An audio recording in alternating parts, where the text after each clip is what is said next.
Hello people, welcome one and all to Jojo's Learning Club.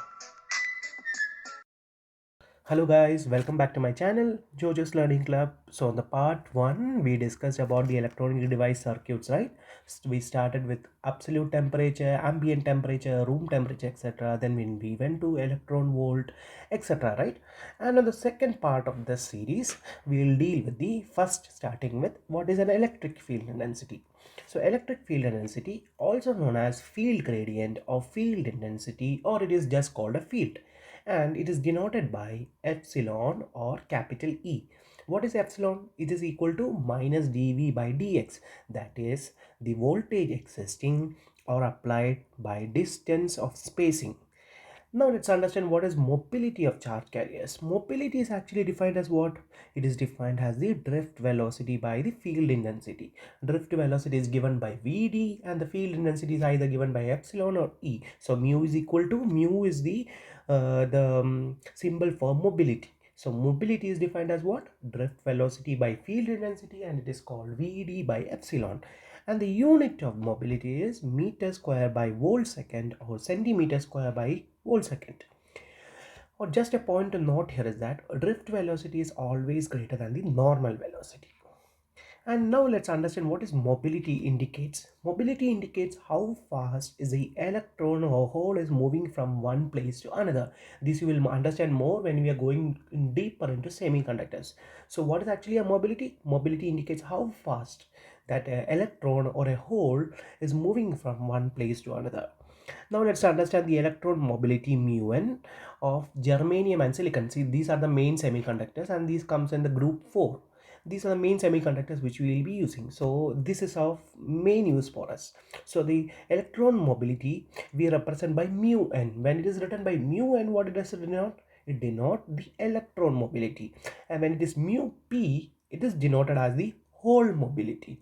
So mu(n) for germanium is 3800 centimeter square per volt second and 1300 centimeter square per volt second for silicon.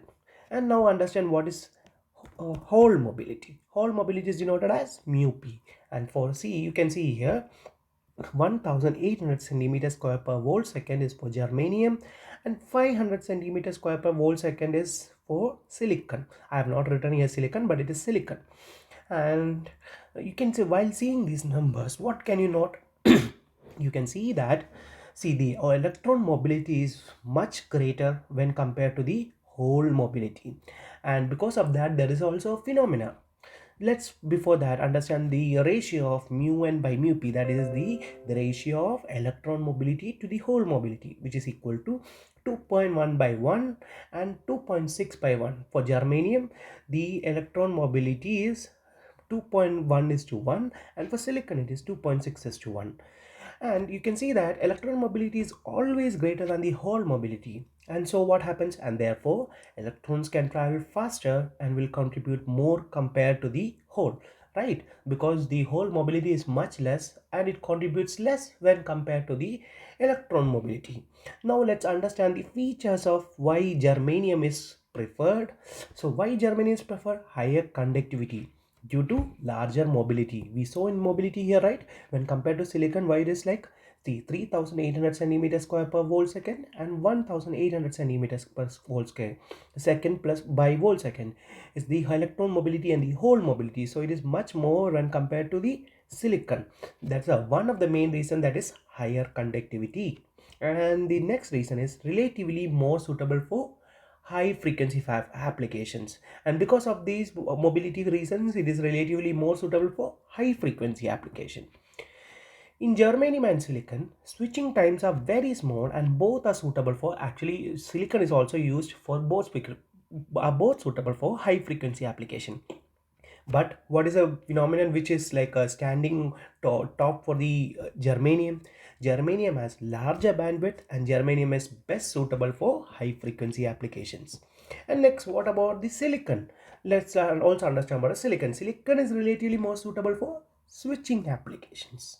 For switch applications, you use silicon. Because why? Because there is no false triggering in silicon switching. There is no false triggering, and it is also suitable for high frequency applications.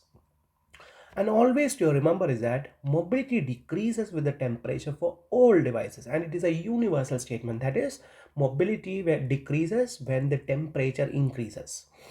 As temperature increases, what happens? Why is that phenomena? As temperature increases, what happens? The atoms in the materials will vibrate, and due to thermal vibrations, the mobility of charge carrier decreases. What happens? As the atoms in the material will vibrate, what happens? Due to thermal variations, because of the thermal variations, the mobility of charge carrier decreases, and there is a relation for that. Mobility is directly proportional to t raised to minus m, where m is a constant and its value is equal for it's a material constant, and for each material there's a different constant. For silicon it's 2.5 for electron, 2.7 for hole, and for germanium it is 1.66 for electron and 2.33 for hole.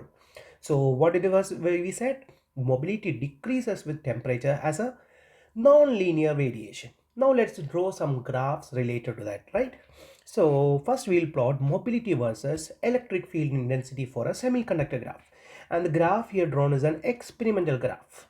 So it is an experimental graph, and Vd is equal to, we know that mu into epsilon, or mu is equal to Vd by epsilon, drift velocity by electric field intensity, right?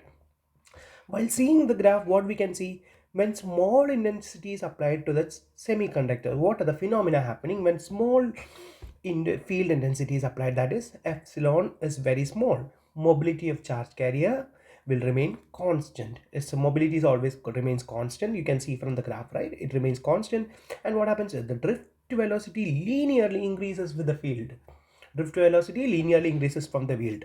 You can see Vd is equal to mu into epsilon. So when the electric field is increased, what happens? The drift velocity obviously increases. And when larger field intensity is applied to semiconductor, then what happens? You can see that mobility of charge carriers, mu, that is a mobility, decreases with the field, and Vd is equal to mu into epsilon. From that you can see drift velocity decreases, mobility decreases, and epsilon increases. Next, let's also understand the drift velocity with electric field intensity for a semiconductor. So if a semiconductor is subjected to the electric field intensity, the drift velocity linearly increases. You can see that, it linearly increases and then sublinearly increases and then ends into a saturation with larger fields applied. So what happens when a semiconductor is subjected to a field intensity? The drift velocity increases just linearly and then sublinearly and then enters into a saturation with large fields applied. Okay, so for this time that's it, and now on the next topic we'll discuss about what is a current, drift current, operating temperatures of it, and we'll also discuss why carbon is not considered a semiconductor element. It's a big question, right? Even though it is in the fourth group, why don't we consider carbon as a semiconductor element? So with this I'm ending today's video, and in the next video I'll discuss on drift current and so on. So thank you for watching. Have a nice day.